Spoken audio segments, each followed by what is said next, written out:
ഇതിൽ ഏത് സ്റ്റാറാണ് നിങ്ങൾക്ക് ഇഷ്ടമായി എന്ന് പറയണേ? റെഡ് ആണോ, ഗ്രീൻ ആണോ, യെല്ലോ ആണോ?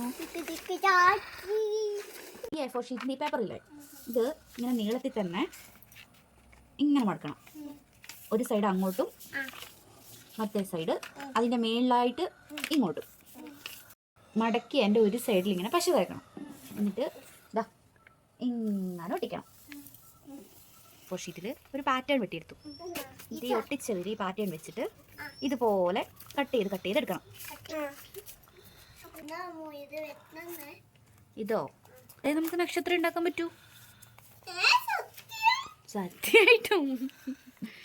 അതുപോലെ 17 A4 ഷീറ്റും മുറിച്ചെടുക്കണം. ഈ 17 പേപ്പറും ആ പാറ്റേൺ അനുസരിച്ച് വെട്ടി. ഇനി ഈ പേപ്പറെല്ലാം ഒട്ടിച്ചെടുക്കണം. അതെങ്ങനെ ഒട്ടിക്കണമെന്ന് കാണിച്ചു തരാം. ഇതിൻ്റെ നടുക്ക് ഈ സൈഡിലും പശ തേക്കണം. എന്നിട്ട് ഇങ്ങനെ ഒട്ടിക്കണം. അതുപോലെ അതുപോലെ ഈ 17 എണ്ണം ഒട്ടിച്ചെടുക്കണം. എന്താ ചെയ്യാമോ? കൊപ്പുണ്ടോ? ഇല്ല, കുഴപ്പമൊന്നുമില്ല, ഒട്ടിച്ചോ. യെസ്. ഇവിടെ നടുവിലായിട്ട് നമുക്കൊരു നൂലൊട്ടിച്ചു കൊടുക്കാം. എന്തെങ്കിലും ഒരു നൂലൊട്ടിച്ചാൽ മതി കേട്ടോ, ഒന്ന് ബലമായിട്ട് നിൽക്കാൻ വേണ്ടി. അതുപോലെ 2 സൈഡിൽ ഒട്ടിക്കണം.